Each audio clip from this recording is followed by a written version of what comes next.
آگے چاہیے ایک مہینے میں اتنا پیسہ اکٹھا کرنا وہ آپ کی ذمہ داری ہے. آپ حضرات ماشاء اللہ پورا ان کا تعاون کر رہے ہیں. تو میں آپ حضرات سے گزارش یہ کر رہا ہوں اور تھوڑا سا تعاون اور بڑھا دیں.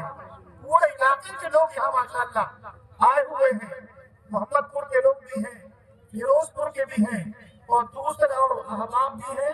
گاؤں کا نام مجھے یاد نہیں ہے. پورا علاقہ یہاں آیا ہوا ہے.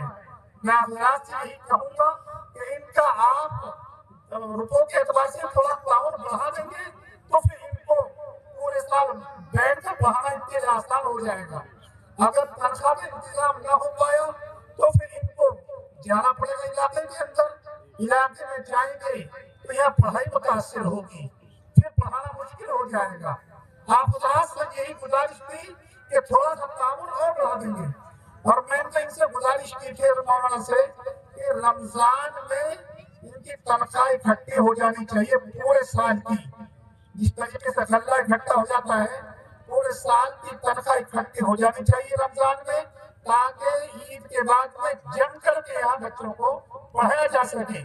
اگر مولانا یہاں سے چلے گئے یا استاد یہاں سے چلے گئے چندہ کرنے کے لیے تو بچے پھر اس طرح بھاگے پھریں گے, نظام قابو میں نہیں آ پائے گا. اس لیے آپ حضرات ان کا اور تعاون بڑھائیں گے.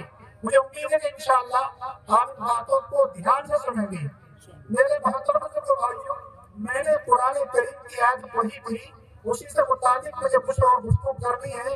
میں یہ کہنا چاہتا ہوں آج ہمارا تعلق قرآن کریم سے بہت دور کا ہو گیا ہے. پہلے تو ایسا تھا کہ ہر گھر سے قرآن کریم کی تلاوت کی آواز آتی تھی, لیکن اب ہر گھر سے قرآن کریم کی تلاوت کی آواز سننے کو نہیں آتی. اس طریقے سے شہد کی مکھیاں ہوتی ہیں اور شہد کی مکھیوں کی بھنبھناہٹ کی طرح ہر گھر سے قرآن کریم کی تلاوت کی آواز آتی تھی, لیکن اب وہ اس میں فرق آ گیا ہے. یا تو صبح کو اٹھتے ہی نہیں ہیں ہماری مائیں بہنیں, یا اٹھتی تو ہیں لیکن وہ اپنے کام کاج میں لگ گئی یا پھر سو گئی, تو قرآن کریم کی تلاوت ہم لوگ نہیں کر پاتے. اس لیے ہمیں قرآن کریم کی تلاوت کرنی چاہیے. سب سے پہلے ہمارا روحانی ناشتہ یہ قرآن کریم ہونا چاہیے.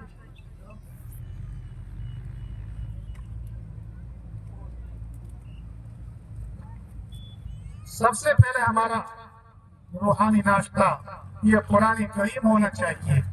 اس کے بعد میں جسمانی ناشتہ ہونا چاہیے. آج ہم اس سے دور ہو گئے ہیں. ایک بزرگ نے فرمایا تھا کہ چاہے 2 منٹ صحیح, ہر گھر کے ذمہ دار کو چاہیے روزانہ اپنے بچوں کو گھر والوں کو لے کر بیٹھے, چاہے 2 منٹ صحیح, لیکن روزانہ قرآن کریم کی تلاوت اپنی نگرانی میں ان کے ساتھ کرے اور کرے. میرے محترم بزرگ بھائیوں, یہ جو مدرسے ہیں یہ مدرسے اس لیے قائم کیے گئے ہیں تاکہ ہر گھر مسلمان کے ہر گھر قرآن کریم کی تعلیم پہنچ جائے. یہ مدرسے دینی چھاؤنیاں ہیں. جیسے پولیس چوکی ہوتی ہے, جہاں پولیس چوکی ہوتی ہے وہاں کوئی چور چکا اپنا پر نہیں مار سکتا. جہاں یہ مدارس ہوتے ہیں وہاں کوئی غلط طریقے والا غلط طریقہ نہیں پھیلا سکتا. یہ مدارس کے قائم کرنے کا مقصد یہی ہے. اس لیے میں یہ کہتا ہوں بزرگ بھائیوں, پوری مجلس والوں سے کہ سب سے پہلے ہم اپنے بچوں کو دینی تعلیم سکھلائیں. آج بزرگ بھائیوں ہمارے بچے ہماری بچیاں ہمارے ہاتھوں سے نکل رہے ہیں, بلکہ میں کہہ دوں ارتداد کا شکار ہیں ہمارے بچے بچیاں. لیکن یہ وہی بچے اور بچیاں ارتداد کا شکار ہیں جو دینی تعلیم حاصل نہیں کرتے. جو بچے بچپن میں دینی تعلیم حاصل کرتے ہیں ان کے دل میں قرآن کریم رچ جاتا ہے, بس جاتا ہے. پھر وہ کسی بھی ماحول میں جائیں وہ وہاں کے ماحول سے متاثر نہیں ہوتے. تو میں یہی کہتا ہوں آپ حضرات سے, سب یہ عزم مصمم کریں کہ انشاءاللہ اپنے بچوں کو سب سے پہلے مکاتب میں بھیجیں گے, اپنے مکاتب میں بھیجیں گے, اور تاکہ ہمارا ہر بچہ قرآن کریم پڑھا ہوا ہو. اس کے بعد جو چاہے اپنے بچوں کو پڑھائیں، چاہے انگلش پڑھائیں، چاہے ڈاکٹر بنائیں، چاہے انجینئر بنائیں، اور ضرور بنانا چاہیے، اس کی ضرورت ہے، لیکن پہلے ہم اپنے بچوں کو یہ سکھلائیں گے تو انشاءاللہ ان مدارس کے قائم کرنے کا مقصد حاصل ہو جائے گا۔ مجھے امید ہے کہ آپ حضرات نے جو میں نے باتیں کہی ہیں ان کو دھیان سے سنا ہوگا، اور انشاءاللہ ہم اس پر عمل کریں گے۔ اللہ ہمیں اس مدرسے کی دن دونی رات چوگنی